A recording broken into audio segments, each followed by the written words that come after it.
This comes under the heading of business advice. All of us have been to parties where we have seen somebody have too much to drink and absolutely embarrass themselves. On the other hand, if people are drinking and you're not drinking, they're most uncomfortable. So what I do is I wink at the bartender and said, could I have a straight 7-Up with a twist of lime? And so I always have a glass of 7-Up with a lime in it so they can see, and I shake it like it's a vodka tonic or something like that, because it keeps people from being uncomfortable. And parties are very valuable places to get information.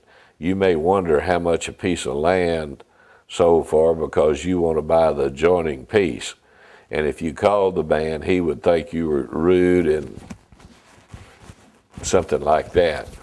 But if he's at a party and he's had 2 or 3 drinks, you say, well, what's land out your way selling for these days? Well, I got $10,000 an acre for mine.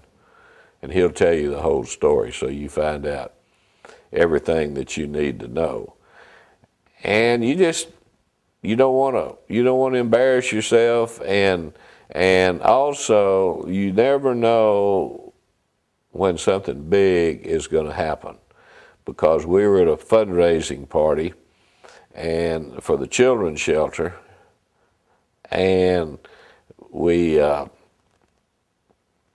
had a couple there that had already bought a cottage, and I did not consider them a prospect. In fact, I looked around the room and I thought, boy, we were really wasting our time having this party when there are not any prospects here. And I happened to be separated from Sarah, and I saw her talking to him. And I walked by, and the man said, Rathgaber, your wife's a lot better fundraiser than you are. And I said, well, I never said I was any good. And he said, that school building that you want to build, it's $900,000, isn't it? And I said, no, you know better, it's $1 million. He said, well, tell him to come by my office next week and get a check. So not only did he give the $500,000 cottage, but he gave the $1 million for the school. Well, if you're drinking and you're not paying close attention, you may not pick up on the fact that he's ready to pay for that building, that he's ready to buy that, give you the $1 million for that school building. So never, ever, positively, ever drink at parties. I'm not against drinking. I drink about a 6-pack of beer a summer.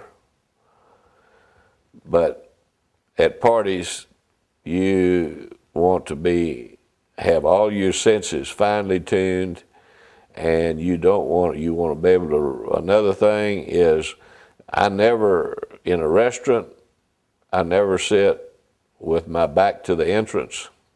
I always sit where I see everybody come in, because Dale Carnegie was right when he said the sweetest sound to anybody is the sound of their own name.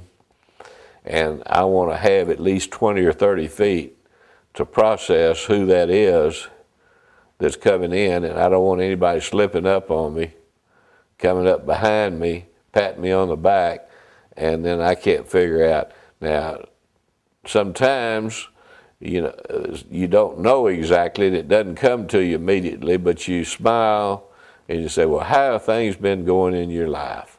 And maybe he'll tell you enough about what he's going in your life that something will click in his life, that something will click, and you can remember. And also remember that people enjoy talking about themselves more than anything else. We were just on a trip to Jordan or Jerusalem, and this guide told me, said, you are a brilliant man. And I said, why do you say that? And he said, because for the last 2 hours, you have learned my whole life history, and I know nothing about you. Now, that is a successful conversation.